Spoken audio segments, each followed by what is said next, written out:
enlightening,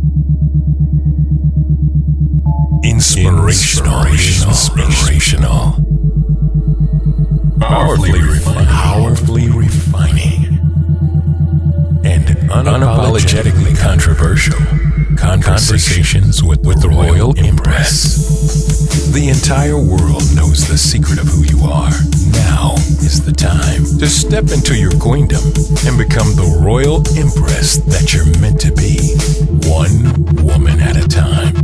Conversations with the Royal Empress. Now Akilah, she's the analytical Empress. Hakeemah, she's the Empress that will challenge you. Now, straighten up your crown and be elevated through conversations. Conversations with the Royal Empress.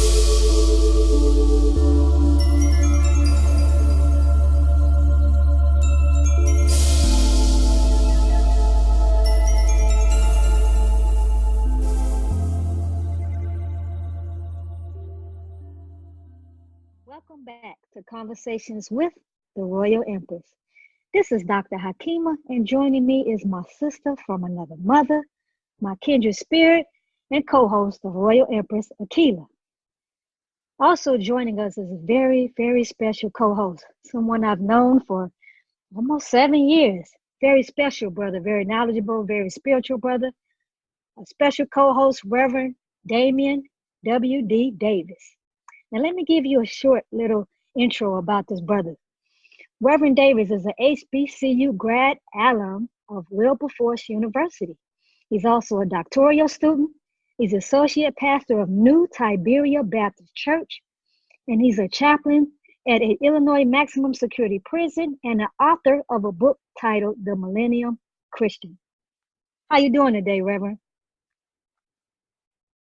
Oh, hey, how's it going? Thank you for having me. Thank you, Royal Empress, my queens of the universe. Thank you very much for having me. You're welcome. Welcome. Now, we're glad to have you on because we have a very special topic today. It is overcoming the challenges of ministering to incarcerated men with interfaith ministries. Ooh, that's exciting, isn't it?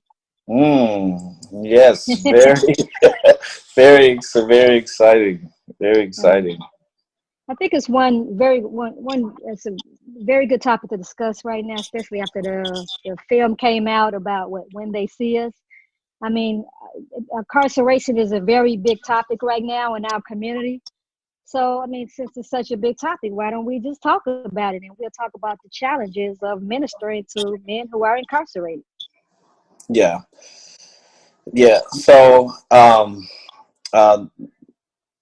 one of the things, at least, that I have witnessed as far as for what makes it complicated or difficult as far as for dealing with those who are incarcerated is that you are constantly faced with several different types of men that are being incarcerated. You have some where they've actually claimed innocence. You have some who have actually made the claim of guilt. And then you have another situation that's sort of like a rising problem as far as for dealing with people who have mental illness. And even within those particular groups, there's always this constant issue as far as for at least what I'm usually facing, particularly with those who are innocent. They seem to be very scarred by the system in terms of what it has done to them. And so a lot of times I actually find it quite difficult to try to bring some sense of hope and a way of trying to kind of regain their own sense of freedom, even though their freedom has been stripped away from them. It's not an easy. There isn't any easy process in terms of how to actually effectively minister to guys, regardless if they're Christian, Buddhist, Muslim, Jehovah's Witness, or what have you. I mean, it's still complicated, and so I always try to work on making sure that at least that I am treating them as if they are human. And if if I treat them like they're human beings, then usually I get a better understanding in terms of how to effectively minister to them. And One of the biggest growing, like you said, is the mental illness category, or the ones that are labeled seriously mentally ill, and the difficulty to even communicate with them, let alone administer to them. right, right. It's I mean it's definitely very complicated a lot of times, and you know it's you kind of begin to, or at least for me, what my experience has been is that you, aside from the people that have been labeled, you know, as you know, rightfully convicted, you kind of begin to gain a sense of sympathy for the case, because even though they may have had a situation where, you know, they have committed a crime, a lot of times, at least based on the stories that I've encountered, is usually they themselves have walked into the system wounded, or they themselves have walked into the system where they have been abused, and so in response to not being able to try to find alternative ways to better uh, channel their anger or frustration, it has led them to crimes. And so sometimes it would lead them to drugs and alcohol, or even potentially taking a life. And I think the part that I find hard sometimes is basically trying to rear this person in terms of do they actually feel regret? But I usually try to instill in them certain type of principles, like basic principles in terms of what actually they feel applies. But initially, I began to start talking about, you know, sort of like the humanistic approach in terms of how to, you know, kind of deal with some of the things that they themselves have not dealt with themselves before. Do you find that they come and seek you out for counsel at all because of who you are? Like, how does that work? Because obviously I have no clue how the prison system works from the inside. So do prisoners come to you, or is it just, you know, you approach them? Like, how does that work? How do they end up talking to the chaplain? Right. So it's kind of funny because it kind of happens almost all the time. So I could be walking down the hallway and someone would begin to talk to me. I could be doing some work in my office and someone would begin to talk to me. In most cases, what the guys would do is that they would make a request to say, "Hey, chaplain, do you mind if you can come see me?" Or they would make a request to see if they can come to my office. In most cases, what I try to do it's kind of like 50-50. I try to get to their cells to try to, you know, converse with them about some of the issues that they're facing. And then other times I actually make a request to bring the people over to my office.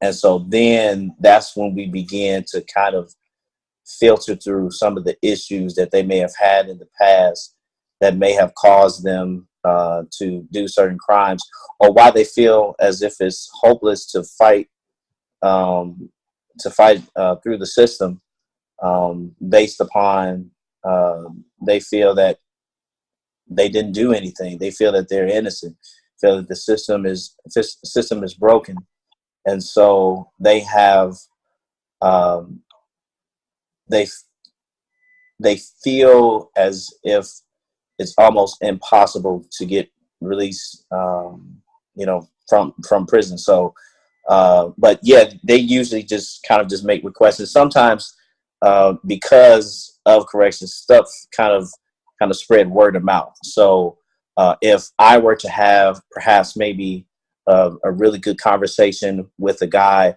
of any particular faith, what will wind up happening is that, guys will begin to say, hey man, Chaplain Davis, he cool, he a real cool guy. And so, I found myself having various conversations with Muslims, even more science, even the nation of God's and earth. The conversation doesn't stop. And usually, the conversations actually wind up going like very well, to the point where it creates a space for them to kind of become vulnerable at that particular point. And if they are allowed to have that space where they're allowed to be vulnerable, and I maintain in confidence about what we have shared just between me and them, in most cases, they are less likely to sort of, I guess, in a sense, probably create problems later on, or to some degree, they'll almost, in a sense, police themselves when they are in conversations with me or even with staff. That was definitely a question that I was going to ask, is how does the confidentiality work when you're the chaplain? Is what is revealed to you kept in confidence? If somebody came in and admitted some crime that nobody knew about, what would be your role in that? Like, is your allegiance to that confidentiality, or is it to the truth? Well, yeah. Well, actually, I'm glad you asked that question. In fact, actually, there was, I think, I want to say probably the movie When They See Us, kind of discussed some of those, like one of those particular pivot points. I ain't gonna jump ahead, but you kind of just brought something to mind. Is that there's this thing where they have sort of like chaplaincy confidentiality. So if there's a situation where a person is perhaps going to harm themselves, or they're going to harm someone else, or if they really want to make a confession in regards to a crime that they actually committed, and the confidentiality, there's pretty much just sort of like a certain type of protocol. So I would go through the proper channels as far as for trying to explain this situation that the guy just made a confession to. More than likely, it may have to be put on paper, but I would probably wind up trying to speak with probably the legal team to say, okay, look, this guy made a confession about a crime that he had committed, and so I am making this statement on his behalf, so you are made aware of it. But if it's one of those three things, then I have to disclose it. But I have to go through the proper channels in terms of how I'm going to do that.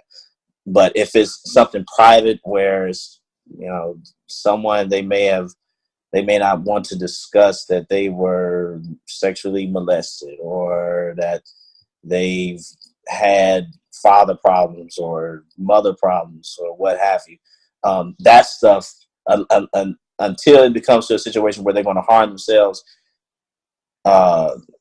then that's where that confidentiality kind of operates. I have one question for you, and this is for listeners who may feel that a guy with a life sentence, why does he even need to be ministered to? Why would you want to minister to someone who has a life sentence? Can you expound on that? Yeah. When it comes to someone that has a life sentence, like why do they need to be ministered to? I think that I wouldn't be putting forth a godly like character if I did not see this person as God saw them. And that's even taking into some consideration that, I have to remind myself, okay, now this person, they have committed a crime, they've made a confession to it. Okay, God, how am I supposed to see this person? They have taken a life.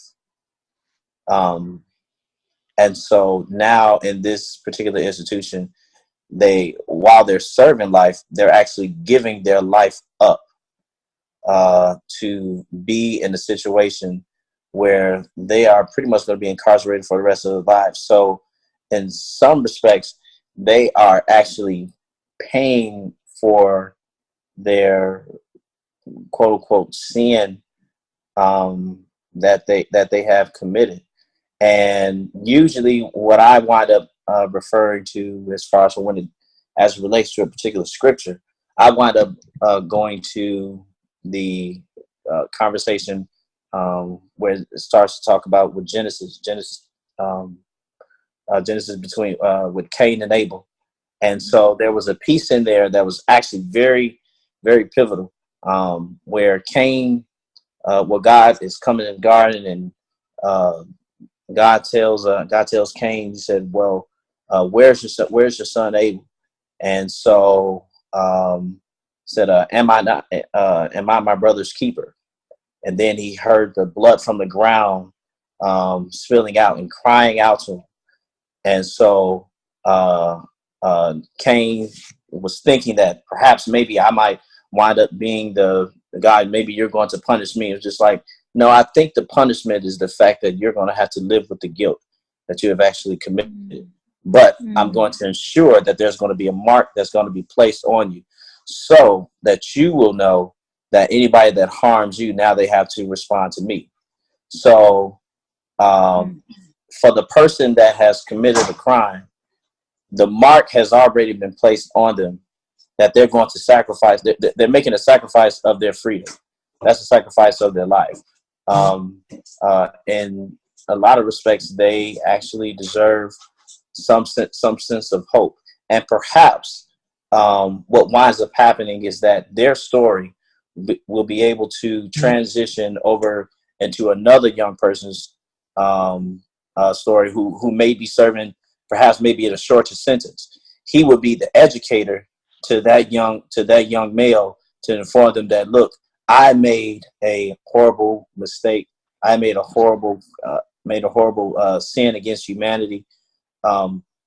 Don't continue to waste your life. And usually this is what I wind up finding, is that don't continue to waste your life thinking that it's cool, or you're a great man, or you're a powerful man, based upon being able to say, well, I was able to take a life or whatever. No, you got to understand that this is a human being that you're killing. This is God's child that you're taking.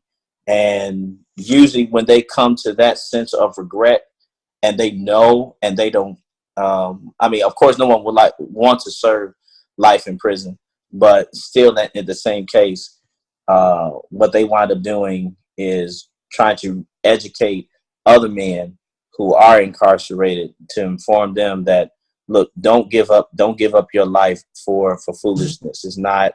This is not something that you want for the rest of your life.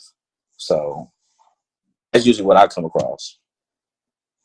That's very interesting, because so many movies on that where they show that a young man who's getting out and his changed his life is typically another inmate who will kind of lead the change in that one individual, or be like a guide or a mentor for them to change. And so when they get out, the result is the change individual has been touched or affected by that one person that doesn't get out. So it's interesting you say that. I remember being on a gallery, and this one brother, he was talking on the phone, and so I heard the conversation. And when I heard the conversation, I thought he was talking to a grown man. So being nosy, I said, I was interested in who he was talking to. I said, who are you talking to on the phone? Because he was laying so many demands on him. And he said, well, I was talking to my son. I said, oh, what is he, about 19, 20? He said, no, he's 6. And I was floored by it, because I'm like, now I see the whole purpose of ministering to these men while they're in prison, because even though they're incarcerated, they don't stop being husbands. They don't stop being fathers. They don't stop being sons. Life continues for them. It just continues for them behind the cell door. Yeah, it definitely, it doesn't, life doesn't stop. I mean, I have witnessed various men where they would basically kind of tell me about a lot of the parenting issues that they have to deal with.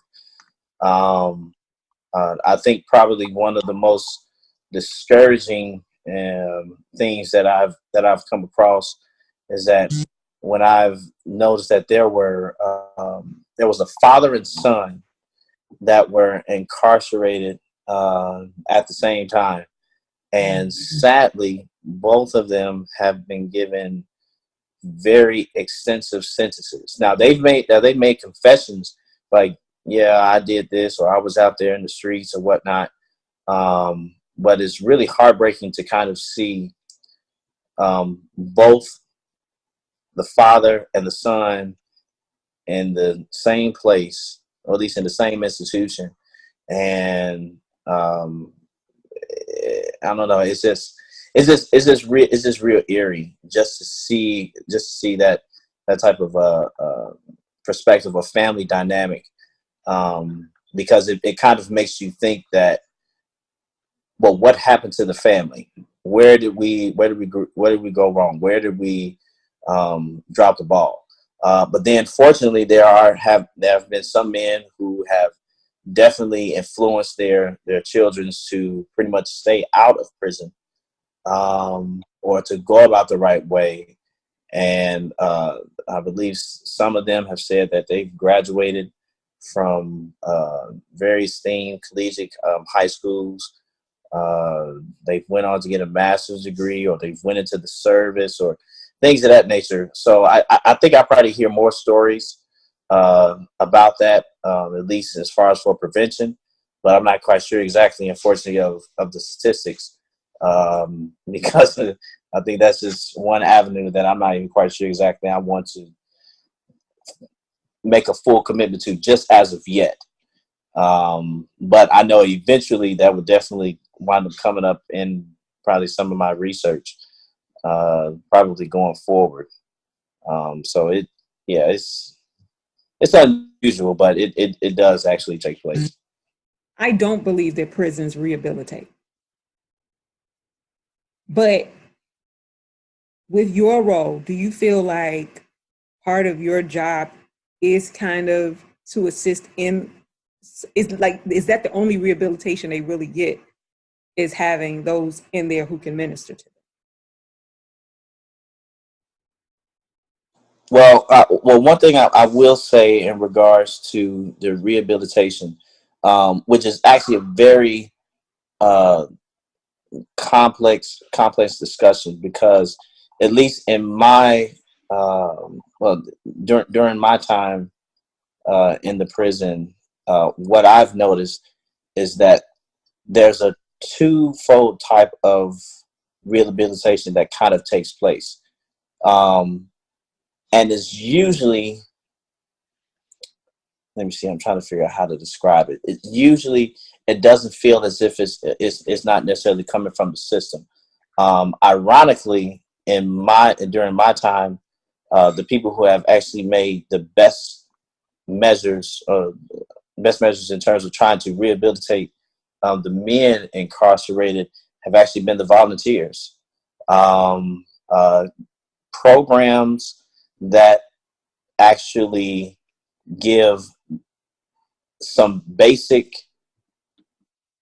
understanding about how to conduct their lives uh, actually makes a huge benefit. I mean, the interesting thing is that in most cases, some of us are afforded the luxury of being able to have great mentors, great family upbringings, just various different things that will create a positive community just within ourselves. But a lot of these guys, they have not had the luxury of that. In most cases, a lot of the men do not have high school diplomas. So by not having a high school diploma and not having an interest or an opportunity to really even consider education as some type of outlet to be able to get out of doing any type of crime, what winds up happening is just that they're like, okay, well, I'm incarcerated, nobody never gave me nothing. So that's where the programs, as far as for different schools, come in. And the interesting thing is that the inmates have actually been the ones to really do like extensive research in regards to what they feel or what they know will actually cause rehabilitative measures. And so the theme would be sort of like this, and this is basically a rough figure. If a person does not have a high school diploma, then they're I would probably say maybe 80% likely to actually get themselves involved in criminal activity. The higher the education goes, it decreases. And so if a person gains a high school diploma, you're looking at maybe, I don't know, perhaps maybe 60%, maybe a little bit more, 60% chance of actually getting involved in criminal activity. When a person obtains anything close to an associate's or bachelor's degree, then it drops down to at least maybe 35% chance, least likely chance of actually getting involved in any type of criminal activity. Once they shoot up to a master's degree, then they have almost a zero chance of getting involved in any type of criminal activity. So, although the system itself may not be geared towards trying to rehabilitate the men as they feel that they will be able to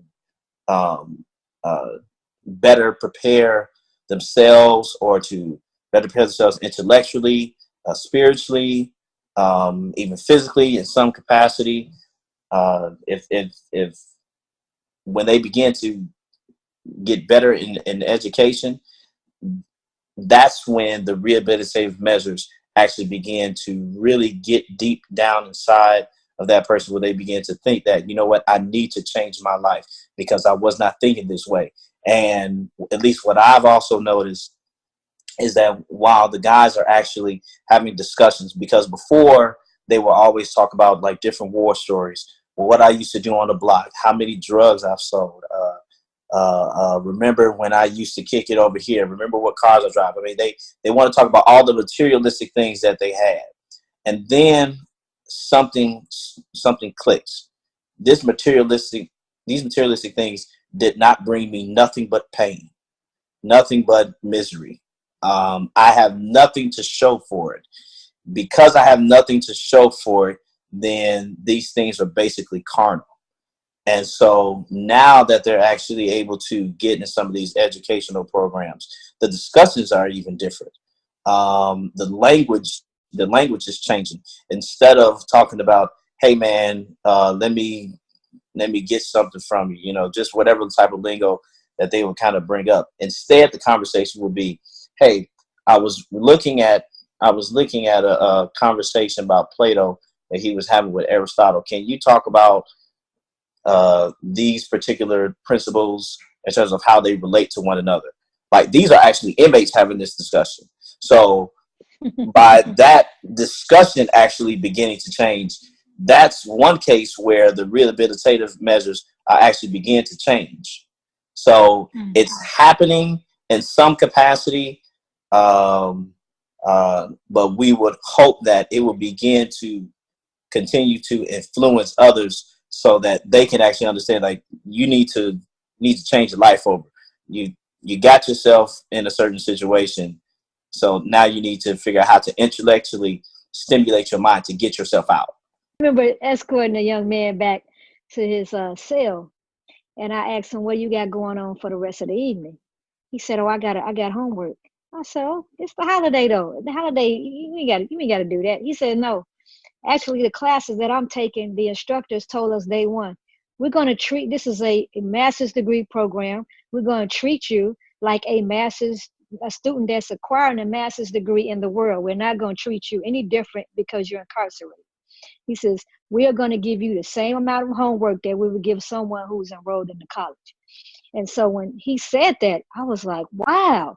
And just the commitment level that he showed and how he stressed that I don't have time for small talk. I don't have time for things that are not important. I have to get on my homework because I'm trying to graduate with this degree. And I thought that was amazing. I said, now that is what rehabilitation looks like, is when you have someone who is so focused on doing their homework to get their education that's behind bars, because he knows eventually when I get out, I want to be able to use that. Not when I get out, what type of crimes I'm going to commit so I can get on my money.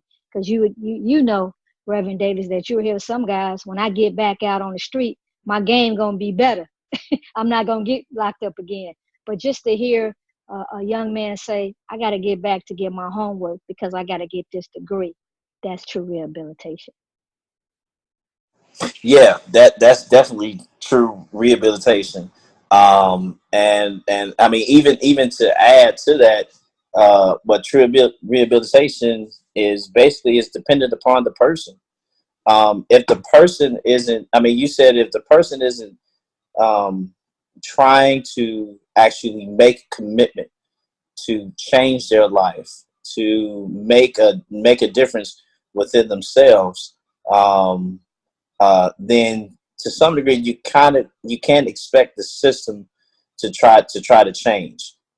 This machine that is currently running, it's not going to stop. The system has its issues, and it is definitely broken in various capacities. So the best way to beat the system is to actually learn the system by educating yourself in terms of how to actually get there.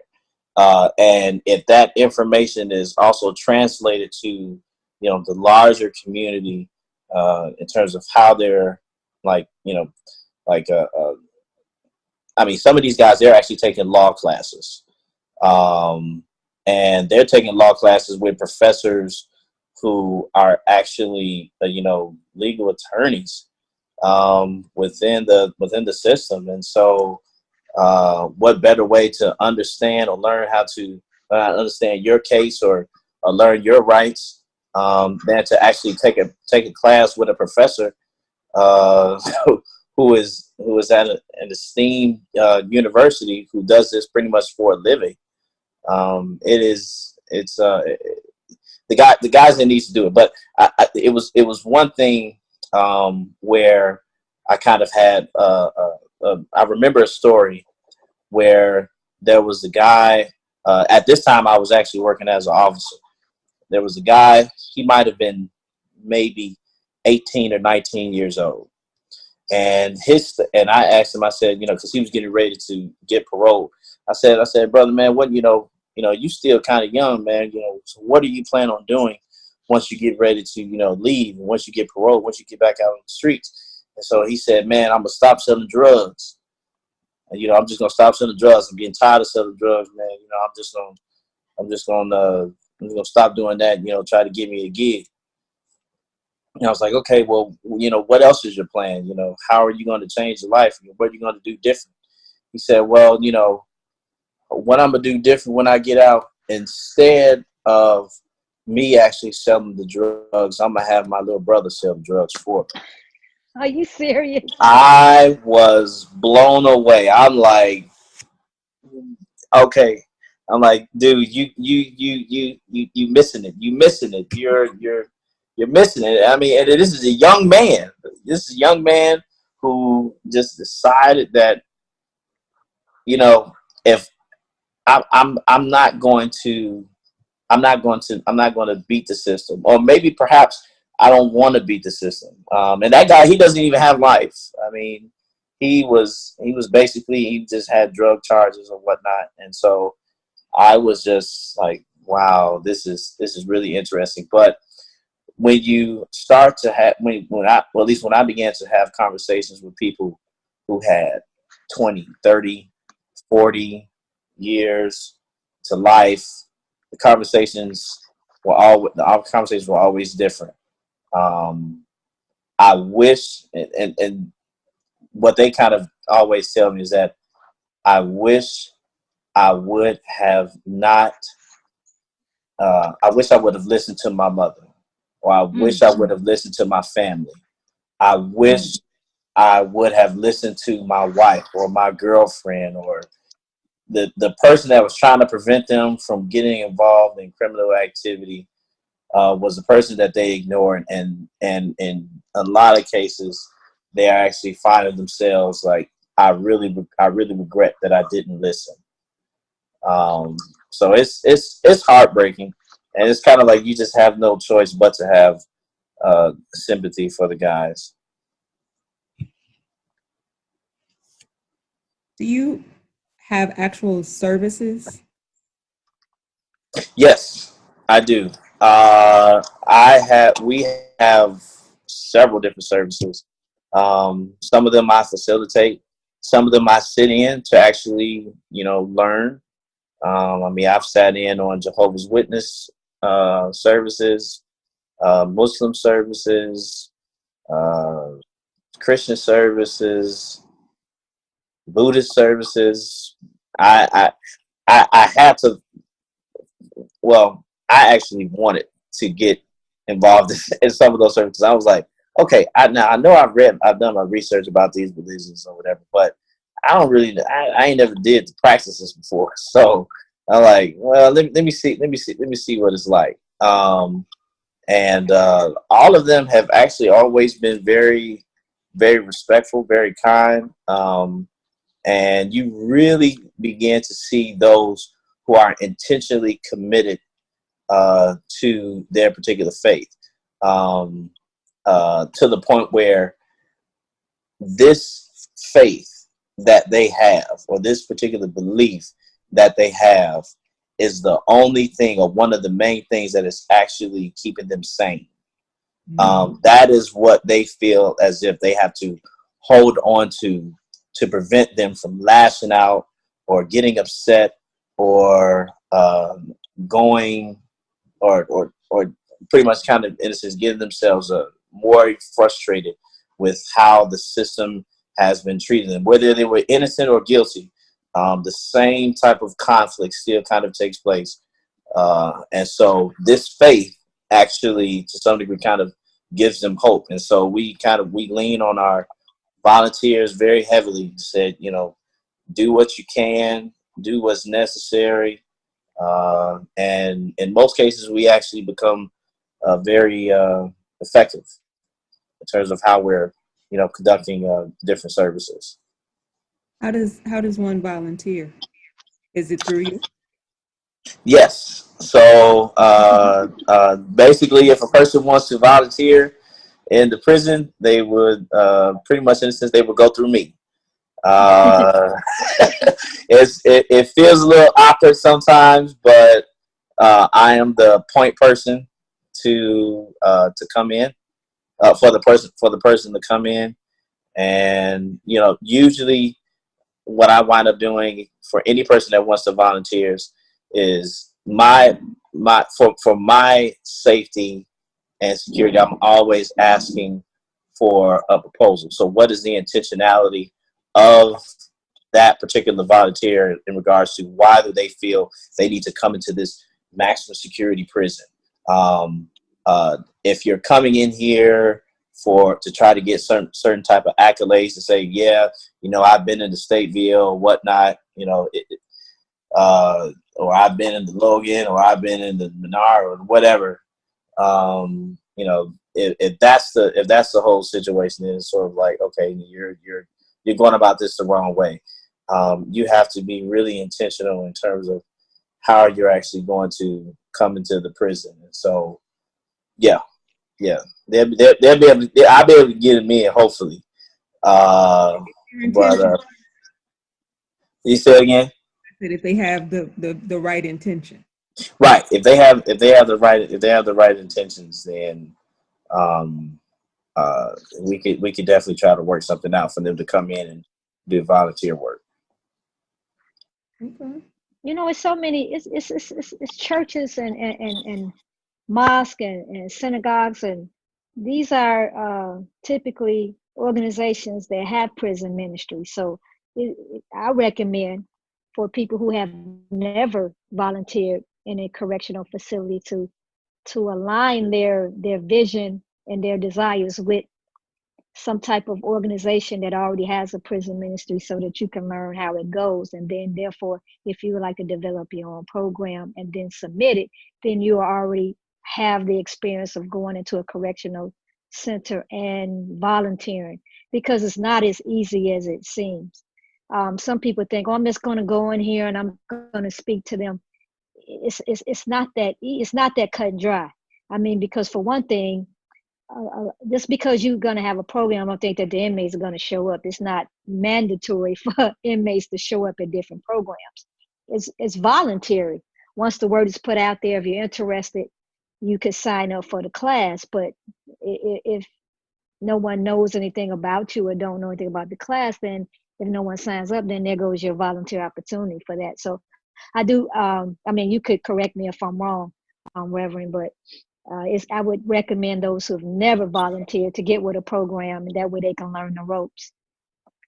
Oh, absolutely. The funny thing is, part of my school research is actually trying to train different different faiths that, you know, you kind of, it's definitely not as easy. The way that you would minister to a person that has had a drug problem is different to a person that has actually committed a murder. They have two polar opposite issues in terms of what they're actually dealing with. Two polar opposite concerns as far as for what is actually been their, what's pretty much kind of has been their concern. So it would be best for them to probably begin to sort of like get educated. May have to even wind up telling them stop checking out Lockup, or stop looking at some of these shows that that actually have nothing to do. Like, I mean, if you just want to watch a prison show, all right, that's fine. But that is not the way that you learn how a correctional system or prison operates. It's not. You need to kind of, in a sense, get an understanding of. I mean, it may help with some other issues, but that's not the actual culture, and that's not the average day person that you will constantly come into contact with. Those are TV characters. Those are TV characters. But my suggestion has always been, even when I'm talking to different churches or whatnot, my suggestion is kind of like dealing with three things in terms of what I have a tendency to focus on. Is that you cannot be an effective church if you're not fully aware of the justice system. That might be maybe one of the number one things, because if you don't understand the system, then you're not going to be able to understand their pain. You're not going to be able to understand the misery. So that may be the point one thing. The second thing is a lot of these guys, they may have been at some point one of the providers, for their families. And so while they are incarcerated, their families are also affected. So a big piece that even some churches who may not even want to actually go into a prison, just being able to provide for those inmates' families, some type of thing. It can be I don't know, different type of programs, whether it was dealing with shelter, or perhaps maybe try to get daycare, or even any type of thing that those families feel that they could probably lean on, as far as for the religious community to lean on to try to get some assistance. That's where a person can actually learn how to do effective ministry even beyond the prison. And then thirdly is that regardless of what religious background that they may have, is that if you're going to minister in the prison, you have to make sure that your goal is sincere and that the people actually see and feel that you're actually trying to help them change their life. If they don't see that you're trying to help them change their life, then they will definitely let you know by not showing up. It's true. That's true. And they will show if I just want to mention Helen Sinclair and the work that she's done in the prison ministry for how long, Reverend? I don't know. She's been coming through. I know she's been there. Let me see. I would probably say maybe over 30 or 40 years. She Yeah, been coming there for I a long think time. longer. I think I think longer longer. because she started her mission when her son was incarcerated. And I think he was incarcerated downstate, but that Right. started her desire to administer young men in prison. And she slowed down a little bit, but she still does it today. But inside one of the state facilities is a drawing that an inmate made of her, which is actually another therapeutic program for our inmates, is art. They're able Right. to, there are Right. projects, there are places in the prison where they could, a whole wall that's dedicated to the artwork of an inmate, and one inmate decided to draw her. It was a tribute to her because just what I've heard when they talk about her, she's like grandma to them. She's like mom because she's not afraid to come in and talk with these guys. See, a lot of people want to be volunteers, but you don't know how you're going to respond when you're in the face of murderers, Yeah. rapists.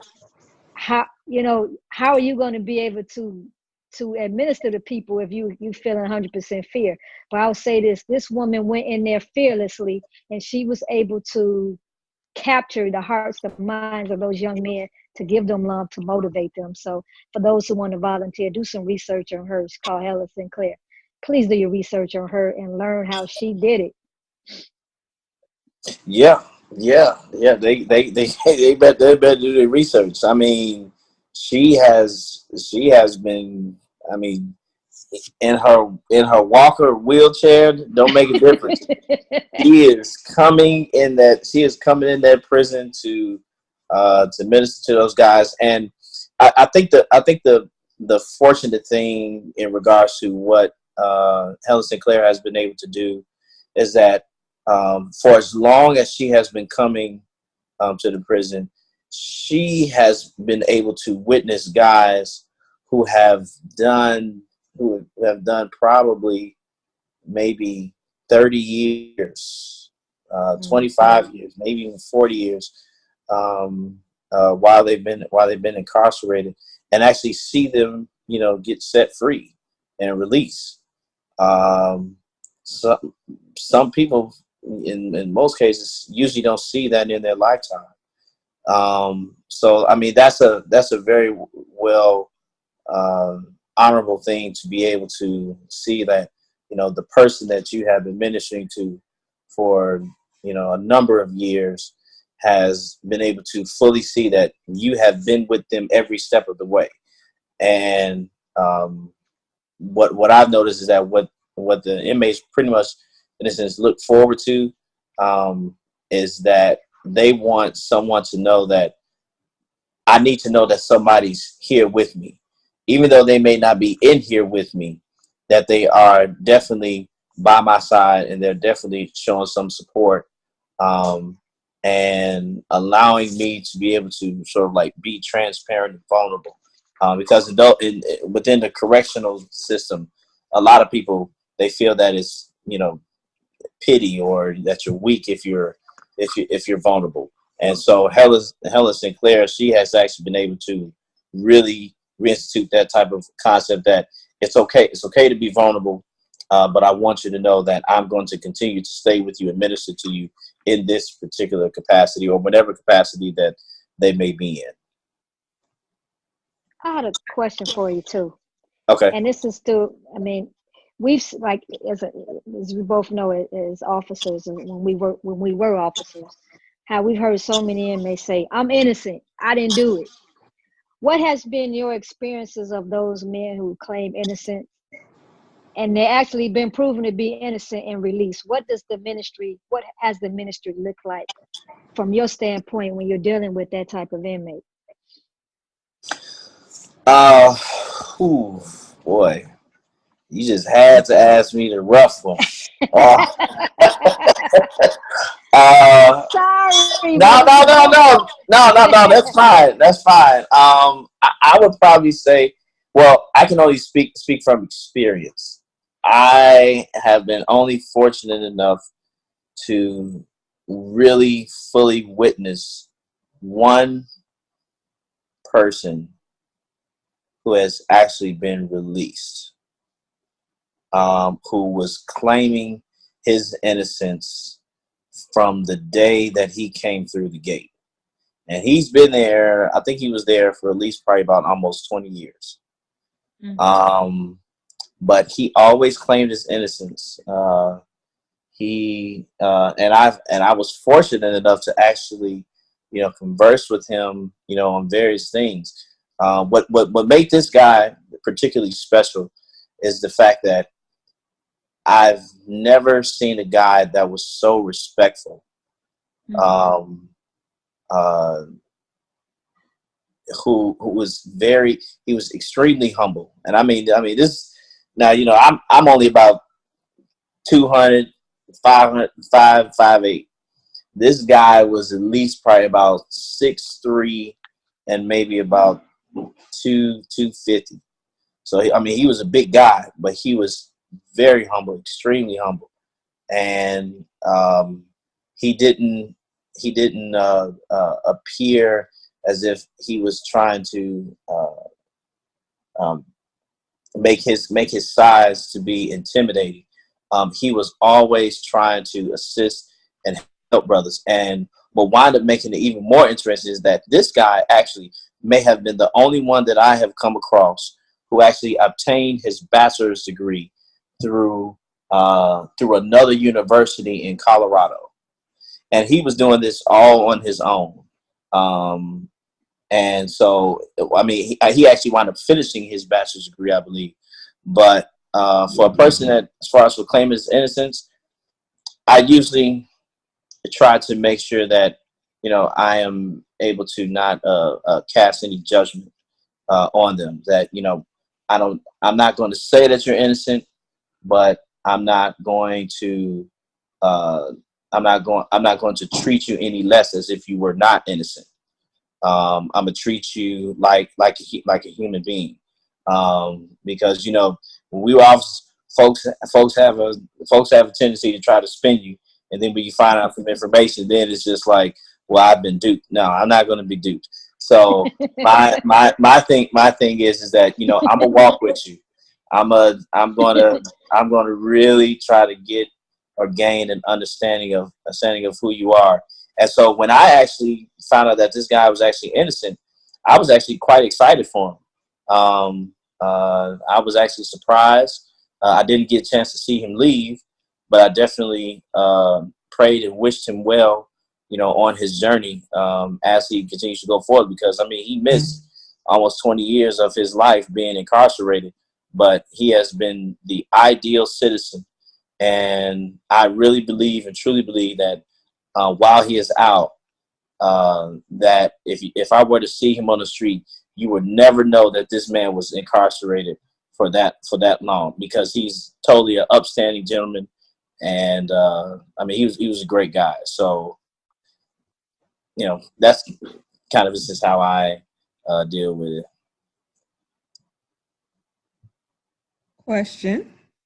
Okay. We are in a climate where a lot of people seem to be anti-religious. Okay. Anti-religion. That's what it's like, this movement where people are they're saying things about Christianity. They're saying things about Islam. They're saying things about everything. How does that translate in the prison system? Are you seeing people coming in with those same beliefs or lack of beliefs? And how do you reach them? Are they, Like what helps them? What usually helps them is just sort of like basic principles. Some of them actually wind up having a tendency to really lean heavy on philosophy. They are they use sort of like, in a sense, they kind of admonish sort of like the golden rule in terms of what a person is, or how a person is supposed to function in this particular segment. And some people, they have actually decided that within themselves that they don't believe in God. They can't see how a God can cause a person to become incarcerated, and they're innocent and they know they didn't do it. And so the idea is that, well, where is God when I am suffering? Where is God when I am incarcerated? Where is God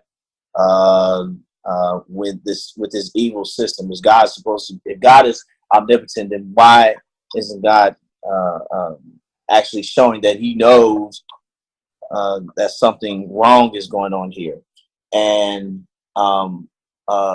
usually, when I come across those type of cases, I always use certain principles that can easily be translated so that they'll be able to kind of like understand. It's like, okay, well, I'm not going to try to persuade you to believe in God, but I can try to persuade you to at least believe in yourself, that you can actually change your own life.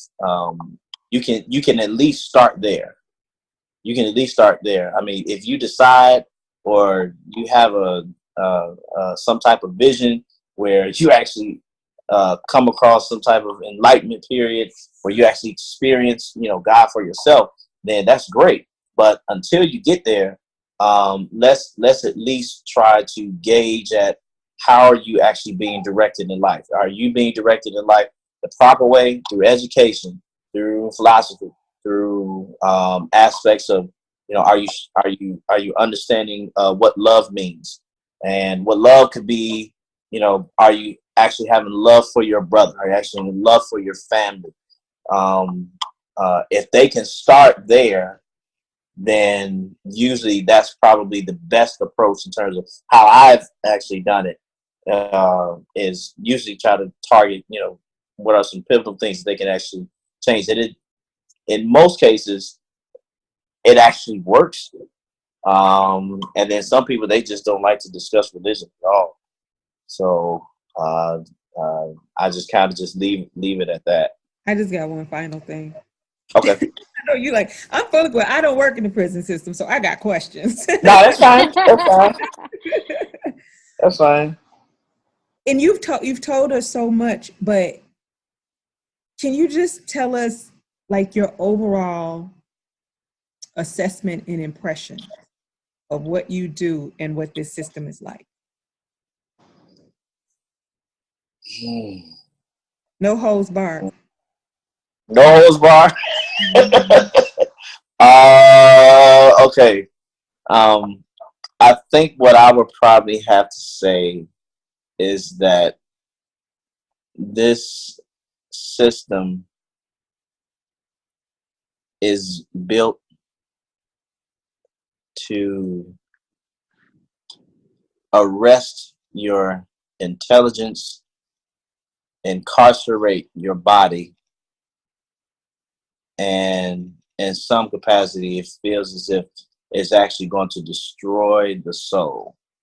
But if a person begins to find out that they can live, that you discover your own humanity, if you change your identity, that you are not a monster, that you don't adhere to what people say you are, what type of person you are,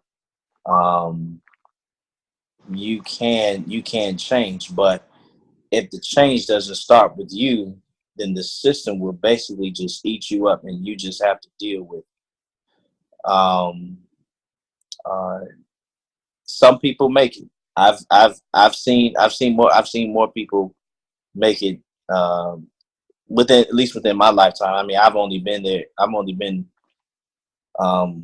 working in chaplaincy for probably about 2 years, almost 2 years, and I started off as an officer, so I got roughly about a total of 8. But still, at the same time,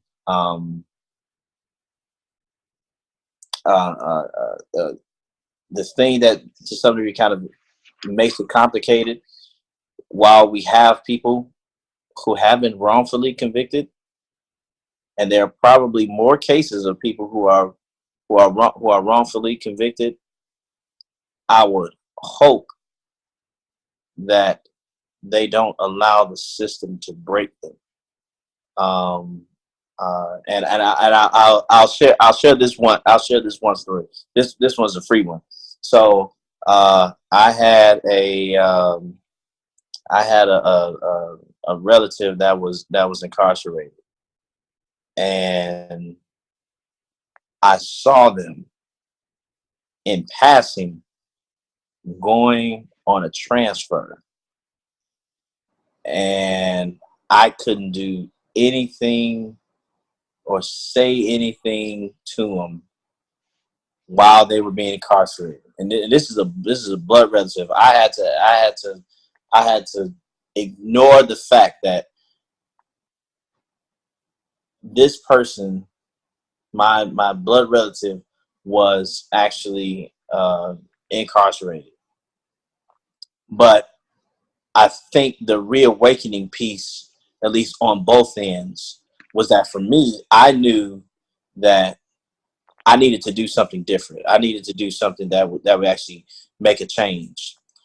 And for the other person, for my blood relative who I saw incarcerated, they were before they were in and out of prison. Now they've been out of prison for almost probably about 5 years now. And I think the piece that probably became pivotal is that when you come face to face with something that you really don't want to see ever in life, you begin to re-examine and change. Like, you know what? Okay, I can't keep giving in to the system. I need to change how I'm thinking, how I'm processing. Because I mean, there are guys that don't make it. But if you keep putting yourself in situations where you're put back in the system, then you're allowing the system to break you. You're saying, break me, destroy me. I don't deserve to live. So they have to regain a sense of identity and hope for themselves that, you know, regardless of what the system may try to do to them, what are you going to do with your life now? That's always what I generally try to do when I'm speaking to the men there. Wow, thank you. No, thank you. Well, that brings us to our challenges. Well, before we get to our challenges, I want to say this one thing about Reverend Davis. I have to say this about you because it needs to be said. And I want to say one thing about you is that the one thing I want to say about you, that you exemplify interfaith ministries. And I've seen that with my own eyes. As you are a minister in Christianity, has never stopped you from administering from those who are Muslims, who are Hebrew Israelites, etc. I've actually saw you attempt to get a Quran for a Muslim, and you don't have to do that as a Christian minister, but you do. And I think it's important that you be acknowledged for that, your open-mindedness, and you ensuring that you have programs that fit every inmate. I've seen you incorporate programs that benefit Muslim inmates, and you didn't have to do that. So I just want to put that out there and say just want to praise you for that, brother, because you do that. And it shows in how the inmates deal with you and how they talk about you, because they know you are sincere and you're not conditional. Oh, I only deal with you if it's on my religious terms, and you're not like that. So I've seen the inmates say, "Well, I know I gotta go, but I want to talk to Reverend Davis right quick." Like they're supposed to be going somewhere else, and they will stop what they're doing to come stop you in the hallway to say, "Can I holler at you for a minute?" And that goes a long way, because if you wasn't sincere and honest and supportive, those guys wouldn't do that. So I just want to say that. All right, now for the challenges. Thank you. I wish you all could see him. He over here blushing. You all, I wish you could see him. Wish the audience could see you because you are blushing. But you are a real dude, man. I love you, and you are so Thank you. sincere Love and you too, genuine. man. So I just want to say that. Challenge number one. This is for our listening audience. We always challenge the audience, bro. So this is our first challenge. Be committed to encouraging those who you know or who you're related to that are incarcerated. They need your moral support. There's nothing worse than a guy sitting in the cell all day with no letters, no visits. Encourage them. And don't just be there for them, but encourage them to rehabilitate. Steer them to be more focused to rehabilitation, as you talked about, Reverend Davis, as far as them taking ownership on their own rehabilitation. The programs are there. It's up to them to tap into those programs and utilize them as a resource. The next one is for our audience, for you to educate yourself on these prison groups, prison reform groups. There are a lot of groups out there that are fighting for inmates, that are educating the public on the day and life of an inmate, so that you're more educated on what their experiences, on what their obstacles are, so that you can better support them while they're there, when your relatives are locked up, but also when they come home. There's a group called, there's a site I want to send our listeners to. It's called marshallproject.org. And that is where you can learn about the day and life of an inmate through different prisons throughout the country, but also on just obstacles that they have to interact with or how they have to face, but also laws that may affect their level of rehabilitation. So if you're interested, please check that out. One of the last things that you can do is you can get with these community organizations that have prison ministry programs set up. You can join your church or assist a church with their prison ministry or a mosque. But also there are community groups that have programs where you can come and you can help pack books so that they can be shipped to prison. So so many organizations out there that do more than just come to the prison. There are those who pack items that are shipped to prison. So you can also help on that level as well. Those were my challenges, and I would really love to see our community be more supportive to those who are incarcerated, so that when they come home, they have a more supportive community that they're coming back to, because everyone is not going to get a life sentence. Everyone does not have a life sentence. Many of them come home. So on that note, Reverend Davis, what are your last words? My last words for the listeners will probably be,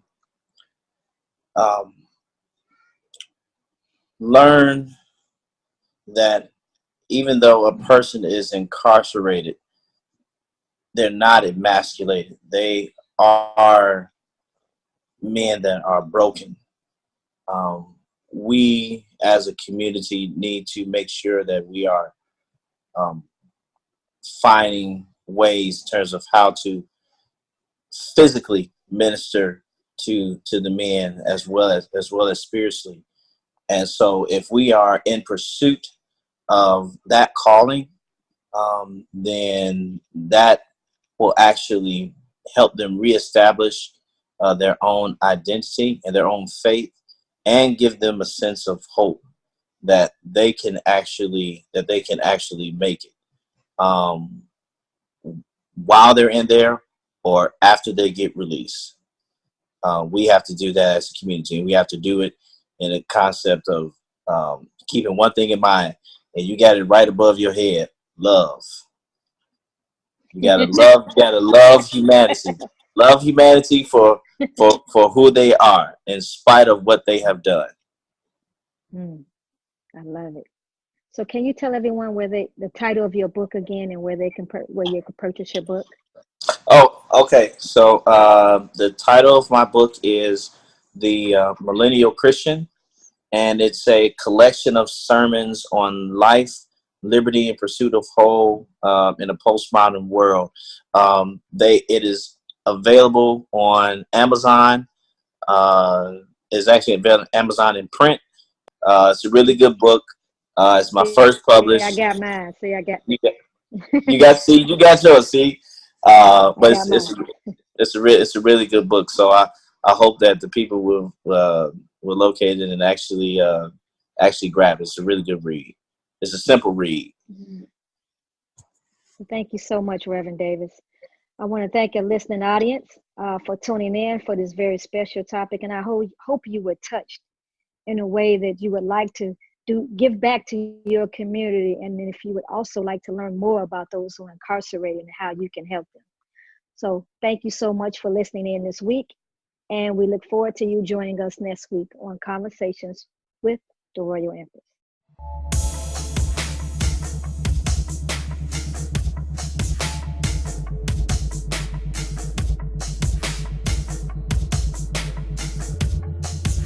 Thanks for listening to another episode of Conversations with the Royal Empress. Tune in next week for another enlightening conversation.